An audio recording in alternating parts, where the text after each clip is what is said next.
L'AFC M23 a procédé ce mardi 16 décembre 2025 à l'inhumation de son conseiller en charge de la communication au sein de la coordination politique, M. Magloire Paloukou, assassiné le 10 décembre dernier à Goma, 2 jours seulement avant la date de son anniversaire. Famille, proches, connaissances et membres du mouvement se sont réunis pour un dernier hommage à un homme au parcours multiple, marqué par la communication, la culture et l'engagement public. Dans les premiers témoignages, c'est son parcours qui est rappelé. Chaque vie est une traversée faite de racines, de ruptures, frères et amis, s'inscrit entre Butembo et Goma avec une face curieuse et une maturité engagée entre la foi, la culture, le journalisme et la musique. Ce récit n'est ni une glorification, ni un inventaire, mais un acte de mémoire, un hommage à ceux qui l'ont façonné, aimé, corrigé et accompagné. Il s'adresse à ceux qui lui sont chers et à ses souvenirs, tel que se dessine le vœu de l'illustre disparu. Il retrace sa vie tel qu'il l'a raconté, plein de souvenirs, de passions, de vœux, partageant ses joies, ses découvertes, ses engagements et ses rêves. Cette biographie conserve l'âme, les styles et les émotions de celui qui a vécu chaque instant. Chaque anecdote, chaque nom et chaque date rappelle une partie de sa vie et un fragment de son cœur, offrant au lecteur un portrait fidèle, vivant et touchant de l'homme qu'il fut. En naissance et première année, de 1966 à 1972. Magloire Paloukou est né le lundi 12 décembre 1966 à l'hôpital Mama Moussaï de Butembo, à pleine période de l'Avent, alors qu'un événement marquait le ciel. Très tôt, il portait les traits de son père et à l'âge de 3 ans, jouait déjà du clairon de la police de Tétéron. Ses premiers pas à 4 pattes se faisaient sur une peau de chèvre. Ses parents, Vérène et Évariste, les trouvaient souvent mystérieux, les cherchaient sur son lit pour les retrouver sous la véranda. Il était un enfant quelque peu mystérieux, dont la personnalité intriguait ceux qui l'entouraient. 2. Installation à Goma, éveil scolaire et culturel. Là, nous prenons de 1969 à 1976. En 1969, son père installe la famille à Goma où il travaille chez Téliton. En 1973, Magloire commence ses études primaires sur des décisions et une obligée éducation. Ses enseignants, Mulilikwa, Kanyere, Muganza, Machagiro et Bavo, les considèrent comme un élève appliqué. À 9 ans, il devient d'ancien pionnier du Impair, distinction accordée par le commissaire Ndebo. En 1976, son esprit inventif s'affirme. Il construit ses premiers avions et voitures à carton, affirmant déjà une personnalité originale et curieuse, nourrie par les jeux d'enfants. 3. Jeunesse, sport et première création artistique. Là, nous prenons la période de 1977 à 1980. En 1977, Magloire s'impose comme l'un des meilleurs footballeurs de son équipe du quartier Brazza, actuellement Virunga. Ses surnoms de jeunesse incluent Papa Wemba, et surtout manque, en référence au numéro 4 de Vita Club de Kinshasa qu'il incarnait.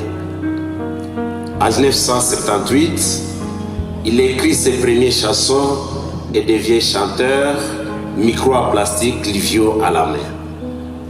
4. Retour à Butembo, vocation religieuse et explosion artistique, de 1981 à 1986. En 1981, son grand-père, Monseigneur Emmanuel Kahongia Kasembe, troisième plus vieux prêtre du pays, et décoré par le pape Jean-Paul II, le ramène à Butembo. La famille espère alors qu'il deviendra un beau prêtre. Parfois, Magloire regrettait d'avoir manqué cette vocation. Il a entamé une nouvelle vie, à la fois religieuse et artistique, sous l'influence du père Charles Mboa. Il développe un amour profond pour la musique, la poésie et le théâtre, et apprend à jouer de la guitare, de l'harmonium, du piano et de la flûte. Déjà, il admire les talents de Monseigneur Sondiria et prend pour idole Joey Akebismas, Lucien Deis, John Littleton et Michel Watenen. En 1983, le père déborde de l'initié au journalisme. Ensemble, ils produisent le bulletin Moto, ancien Eritrumo. Sous son aide, Magloire fonde la chorale française Notre-Dame de Grâce avec sa cousine Aldegonde et ses amis Simafrose, Clara, Jean-Marie et Kakusa, avec le soutien de son maître de solfège Madingo. Après son exclusion du collège pour avoir manqué son rôle principal dans la pièce Siariakula, il retourne à Goma, à l'Estigo où ses enseignants Nguba, Mosange, Vedast, Mama Sabine et Musumba le forment à l'animation culturelle, au journalisme et à l'enseignement. 5.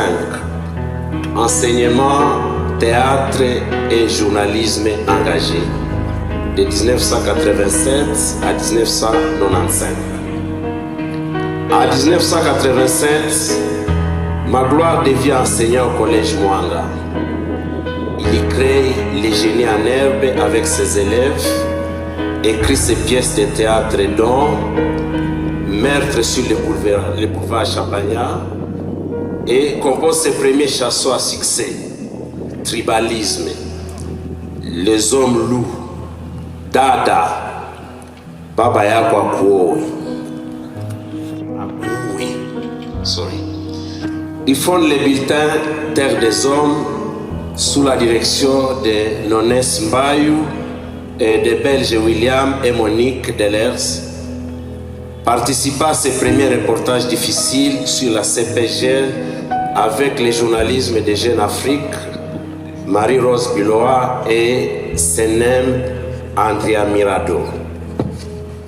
En 1988 et 1990, il développe le génie en herbe à la Maison des Jeunes, organise des concerts avec l'abbé Oswald de Moussoni, Fao Kitsa Pole Muyayalo. C'est la gloire de la culture. Il termine son premier cycle de journalisme avec Éducatel France. En 1990, le célèbre journaliste Longo Kanakanda l'invite à lancer Radio Star, donnant ainsi naissance à la FM 90 à Goma. Avec ses amis, il crée l'émission emblématique L'As de la semaine, inspiré du carré d'as de Jean-Pierre, charbonnier de RFI, qui révélera de nombreux journalistes à Goma. 6. Carrière régionale et engagement national, de 1992 à 2001. De 1992 à 1996, Magloire parcourt le Rwanda, le Burundi, la Tanzanie, Madagascar, ainsi que Goma Butembo comme musicien, pianiste, guitariste, chanteur et chroniqueur radio, après sa formation dans l'orchestre Ejo de l'hôtel Caribou. Entre 1996 et 2001, sur instruction de son directeur et propulseur de Radio Star, Joseph Kafou Karoudjamizi, il est envoyé suivre la rébellion de l'AFDEL de Laurent Désiré Kabila, qui le récupéra pour devenir le journaliste des journaux parlés. En 1997, il devient présentateur des magazines de l'RTNC Kinshasa et journaliste chargé du monitoring au cabinet du chef de l'État sous la direction de Lambert Kaboy, une période qu'il lui-même décrit comme un escalier sans retour. Enfin, vie professionnelle et projet 2001 à 2025. De 2001 à 2025, Magloire Paluku concentre sa vie sur ses amours et ses engagements. Sa mère, sa famille, ses enfants, ses projets, sa fondation Magloire Paluku avec le label Mapalcave, ainsi que sa future radio New Kivu One destinée à Goma. Il poursuit son investissement dans les radios New Kivu One en consolidant ses activités selon des fondateurs entre 2017 à 2020. De 2020 au 8 mars 2024, Magloire a occupé successivement les postes de conseiller à Kinshasa dans différents ministères, dont le ministère de la Culture et des Arts. Et il a été aussi dans le ministère de l'Enseignement supérieur universitaire. À partir du 8 mars 2024, il adhère au mouvement Alliance Fleuve Congo par M23, marquant un nouveau chapitre dans son engagement public. Pour ses enfants, il était un père attentif et profondément présent. Pour sa mère et tous ses proches, cette biographie constitue un témoignage fidèle de sa vie, de ses souvenirs et de ses vœux. En refermant ces récits, je rends hommage à Magloire Paluku, à sa vie, à ses copains et à ses passions, espérant que ses souvenirs, ses engagements et son exemple continueront d'inspirer ceux qui les lisent et ceux qui l'ont aimé. Je vous remercie. Moment de forte émotion ensuite, avec la prise de parole de son dernier enfant âgé de 12 ans, d'une voix fragile, il évoque un père présent, un guide, un repère familial aujourd'hui disparu. Des mots simples mais lourds de sens qui rappellent que derrière la figure publique se trouvait avant tout un père de famille. Mon ami, mon protecteur de toujours, je ne sais pas par où je peux commencer.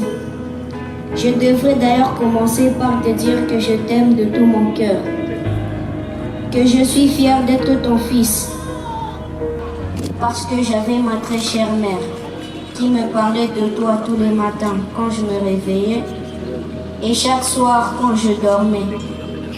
À travers cette femme incroyable, j'ai su avoir l'image de qui tu étais, de qui tu es mon papa.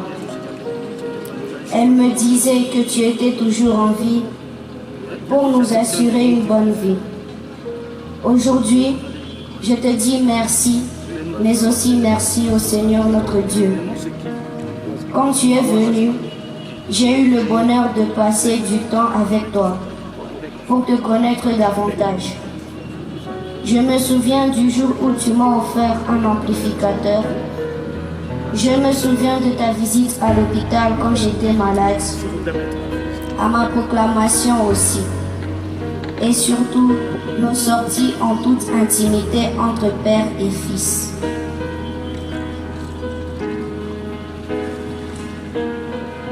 J'ai aujourd'hui 12 ans, je travaille bien à l'école et je fais de mon mieux pour faire ta fierté. Papa, j'ai besoin d'être guidé pour grandir en toute bonté. Tu me manques déjà, papa. Tu nous manques à nous des enfants. Mais je te promets de prendre soin de ma mère pour la famille que nous sommes. Et j'espère que la grande famille prendra soin de moi comme tu l'aurais voulu. Je vous aime, ma grand-mère Vérène, mes tantes, mes oncles et tous mes frères. Mon père disait toujours, restons un, soyons unis aujourd'hui plus que jamais. Papa, je t'aimerai toute ma vie. Tu es mon ami de toujours. Aujourd'hui, tu n'es plus là, mais tu vivras toujours en moi et en nous, tes enfants. Mes autres frères et sœurs ne sont pas présents ici avec nous pendant cette dure épreuve de ta disparition. Mais étant leurs représentants sur place, nous te disons que nous t'aimons, papa. Mais hélas, Dieu t'a aimé plus que nous. Alors, repose en paix, papa. Repose en paix, je t'en supplie. Que le Très-Haut t'accueille dans sa félicité céleste. Merci pour ta bonté et ton amour. Surtout, merci pour ta vie. Les témoignages se succèdent, portés par ceux qui l'ont côtoyé. Collègues et connaissances décrivent un homme engagé, parfois controversé, mais toujours assumé dans ses choix. Pour eux, Magloire Paluku restera un communicateur, un intellectuel et une personnalité qui n'a jamais laissé indifférent. Je connais Magloire depuis plus de 16 ans, jour pour jour, que je partageais avec lui, que ce soit ici à Goma, à Kinshasa. On a été ensemble et puis on s'est retrouvés encore une fois ici à Goma depuis février. Magloire, c'était un homme bien. C'est pas parce qu'il est mort qu'on va le dire comme ça. Il avait un cœur très ouvert. Quand il est revenu de l'Europe, Magloire m'a contacté. Il m'a dit, Bernard, nous devons changer cette ville. Nous devons changer Goma. Nous savons comment est-ce que Goma est né. Nous sommes les fils de Goma et nous devons faire des choses pour la ville de Goma. Et pour commencer, il faudrait qu'on commence par l'éducation des masses. Et comment on va le faire? Il faudrait qu'on se lance dans les médias. Parce que je savais que lui, il était toujours amoureux du micro. Il aimait le média. C'était sa passion. C'était son amour. Et là, il a fondé Kivoile. Avec Kivoile, je pense que nous savons tout ce qui s'est passé dans la ville de Goma. Comment est-ce qu'il a aidé au changement de cette ville. Je ne peux pas oublier le moment passé ensemble. Je ne peux pas oublier tout ce qu'il a fait, non seulement pour moi, mais pour d'autres personnes. Je ne peux pas oublier ce qu'il a été. Et Goma, je ne pense pas que Goma peut oublier ce que Magloire a été pour cette ville. La dernière des choses que je vais dire quand même, je ne peux pas manquer de le dire. Un dimanche, il me dit, Bernard, aujourd'hui, du matin jusqu'au soir, je vais que manger ton argent. Je dis, comment tu vas manger mon argent? Il dit, oui, je vais passer toute la journée avec toi. Nous sommes allés au chalet. Nous avons passé la journée là-bas. Il m'a dit, Bernard, prends-moi des photos. Prends-moi des images. Prends-moi des images parce que je sais que tu vas beaucoup témoigner sur moi. Prends-moi des images parce que tu auras besoin de ça. Et moi, j'ai cru que peut-être Magloire sera nommé parce qu'il était dans le mouvement. J'ai dit, Magloire, si tu vas être nommé ministre demain, dis-moi déjà. Il a dit, juste prendre des photos. Et moi, je pensais, je lui ai dit, ces photos, je vais les montrer à ton protocole pour qu'il me laisse entrer, pour qu'il me laisse te voir. Laisse-moi les prendre. Je pris des photos. Et aujourd'hui, je me retrouve en train de témoigner. Magloire, que ton âme repose en paix. C'est tout ce que je peux dire. Merci beaucoup. Magloire Paluku a été pour moi une très grande inspiration parce que je l'ai connu quand je venais de Beni pour Goma. Et c'est à ce moment-là que j'ai compris, après l'avoir rencontré, parce que je venais déjà d'installer la radio La Colombe. Et de temps en temps, j'ai passé aussi à la RTLC. Mais lui, il m'a rapproché avec son partenaire, M. Delion Kimbulungu, en disant qu'il voulait faire une radio à Goma après le projet Pogama Mani. Je les ai dit, et surtout lui qui était présent avec moi, qu'on va le faire même dans 24 heures, on va allumer la radio et les gens vont écouter la radio. Il n'a pas cru que quelqu'un pouvait être à Goma pour faire une radio en 24 heures et que la radio commence à émettre. Je lui ai dit, il suffit seulement d'avoir les équipements nécessaires, on va les faire. À ce moment-là, je ne savais pas Magloire Paluku. Je le voyais toujours passer dans les programmes à Mani et surtout au gouvernorat parce que j'ai travaillé là-bas comme assistant au service de communication, à la cellule de communication du gouverneur de l'époque. Et c'est après que je l'ai découvert quand on a fini d'installer la radio. Et j'ai compris à lui cet esprit de la révolution. Il voulait faire toujours ce que tout le monde n'était pas à mesure de faire. Il m'a dit la première chose, on vient d'installer la radio. Oui, les gens ont écouté la radio, mais on va faire des directs dans la ville de Goma. Je lui ai dit, bon, pourquoi est-ce que tu as pensé à ça? Tu as beaucoup d'argent ou tu as quoi? Il dit, bon, est-ce qu'on peut faire quelque chose? Et aujourd'hui, là, si on est en train d'être suivi partout dans le monde maintenant, là, c'est parce que lui, il a quand même osé commencer qu'on puisse commencer à faire des directs, des lives. Quand il y a quelqu'un ici, puisque je me souviens avant lui, on faisait appel à Al Jazeera qui venait à Goma quand il y a des événements. On devrait d'abord contacter des Belges, contacter des grandes équipes communicationnelles de l'étranger. Mais après, quand on a fait les premiers essais, deuxième essai, on s'est dit, bon, on peut commencer aussi à les faire. Et la RTNC Goma a fait après cela beaucoup de directs. Et on a commencé à faire beaucoup de directs, même avec le festival à Mani. Et ça a été fait par les jeunes de Goma. Et si vous voyez les directs qui sont en train d'être faits maintenant, ce sont toujours les gens d'ici. Avant, on devrait installer des antennes paraboliques ici derrière et chercher les satellites, faire autre chose. On l'a cru, on a fait des tests avec lui et on a compris qu'on ne courait aucun danger et qu'on était libre de travailler dans la plus grande liberté. On a fait des directs avec les coordonnateurs à l'université de Goma pour une conférence avec les étudiants.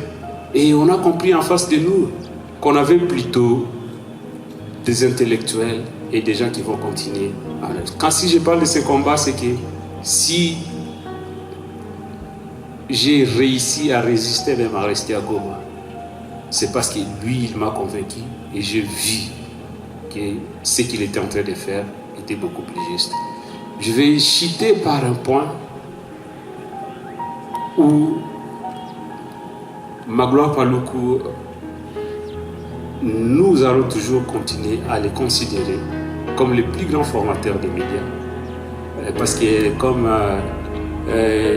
Bernard vient de le dire, il ne cachait rien.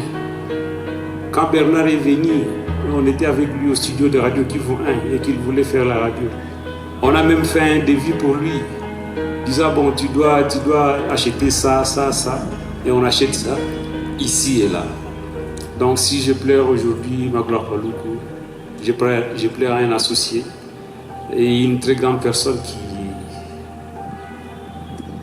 qui a remis la confiance en moi et qui a fait à ce que je puisse aussi développer mon cerveau au-delà de mes capacités et au-delà de ce que j'ai pensé. Je vous remercie. Et mon dernier mot serait que Magloire nous a été arraché le plus tôt possible, plus tôt, quand on avait encore besoin de lui. et qu'on espère que les combats qu'il a menés durant toute sa vie.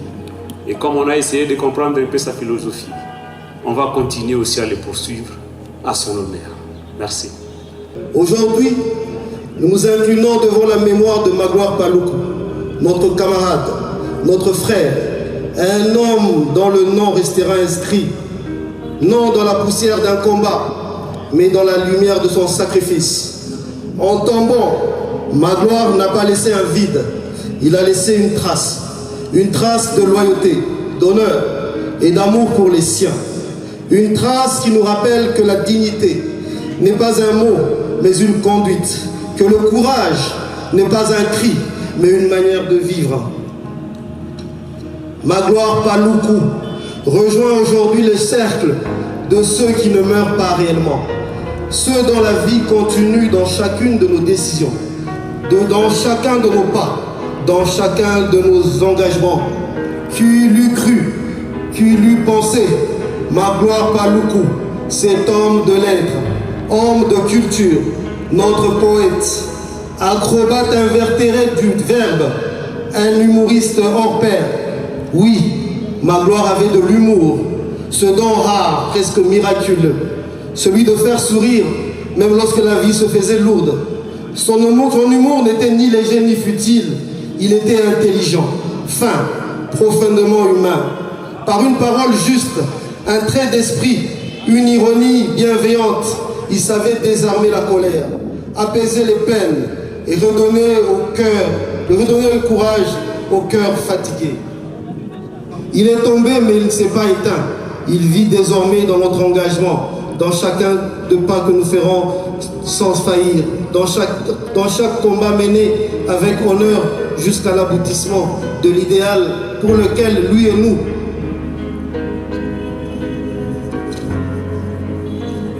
avons consenti jusqu'au sacrifice suprême. Il est tombé dans la chair, mais il s'est levé dans l'histoire. Il a quitté nos rangs, mais il est entré dans la mémoire collective.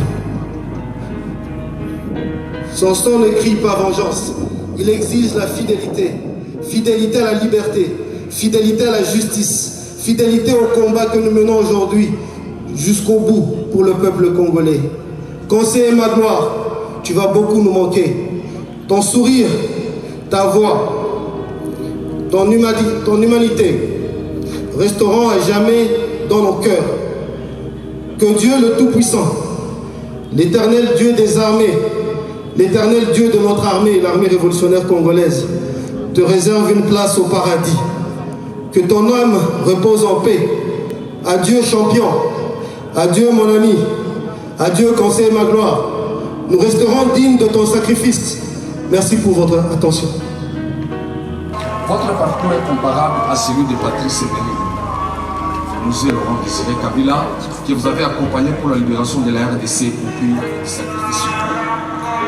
Paloukou Kavunga Magloire, dans vos différentes interventions, vous avez toujours édifié toute une communauté et satisfaire ou encore agrémenter plusieurs personnes, surtout avec la fameuse tranche Faucon au sein du déclic matinal, en innovant avec le slogan devenu réel, à savoir une radio à regarder et une télévision à écouter. Paloukou Kavunga Magloire, vous avez toujours chanté que les cimetières sont remplis et pleins des anges, et vous en êtes parmi aujourd'hui. Aimant et passionné de la radio, Mapalcave avait lancé le signal de la radio Kivu 1 le 12 décembre 2008, le même jour de son anniversaire, une manière pour lui de montrer son attachement au métier. À votre mémoire, nous aimerions qu'une des routes, pas des rues de la ville de Goma soit renommée à votre nom, cher ami, papa, doyen, motivateur, Paloukou Kavunga Magloire. Nous vous plairons. Vous avez été une icône, une légende, une référence, pas seulement dans la presse, la communication, mais vous étiez à vous. Vous resterez à nos côtés et pour jamais. Bien que la perfection appartient à Dieu, c'est lui que nous plairons et accompagnons à sa dernière demeure ce jour, aimer un travail plus que bien fait. Ses disciples en sont témoins. Il a donné le goût de suivre la radio à Goma, c'est là grâce à son professionnalisme élevé. Merci à Dieu pour votre vie, très très bénéfique pour la plupart d'entre nous. Que votre âme en paix et repose en paix. Et nous, journalistes du Nord Kivu, et ceux de partout, demeureront toujours engagés à perpétuer vos œuvres qui resteront indélébiles. Que Dieu nous bénisse et hommage à tous les journalistes tombés sur les champs d'honneur avec plume et micro à la main. Je vous remercie.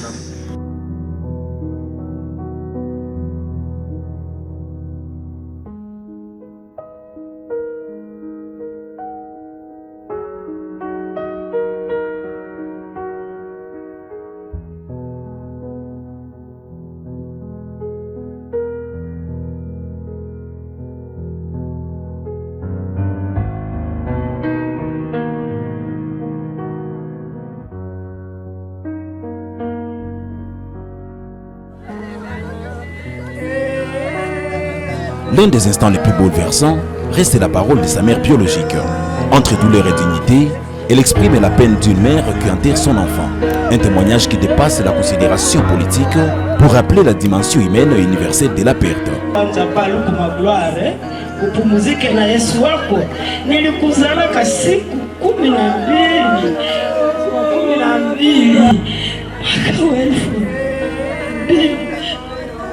mwaka wa 1996. Leo unapumzika uko deja na miaka 59 na anniversaire tulikuwa tulishaitayarisha. Gato iko kunyumba. Kumbe anniversaire yako ni leo. Mungu asifiwe sana. Na ule aliyefanya hiki kitendo, Mungu amhurumie, ile silaha igeuke mpanga ya kulima shamba. Mungu awajalie. Asante kwa watoto wanayomheshimisha mwenzabu. Mungu awabariki. Amina. Dans le silence du cimetière, les chants, les prières et les regards recueillis accompagnent la descente du cercueil.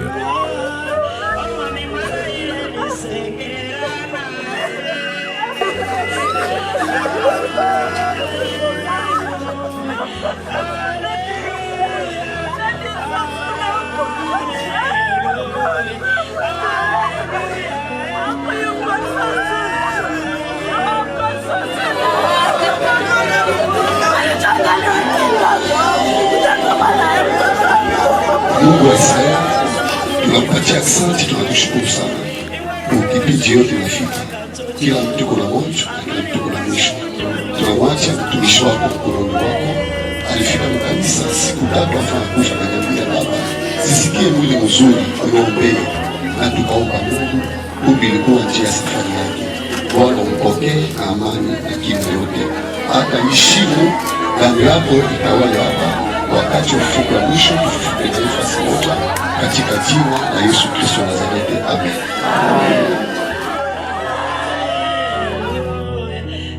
Une atmosphère lourde, marquée par les recueillements et les respects, où chacun mesure la portée de cette apparition. Ainsi s'achève la vie de Magloire Paluku, un homme au parcours complexe, à la fois médiatique, culturel et politique, qui quitte la scène publique, mais laisse une trace dans la mémoire de ceux qui l'ont connu.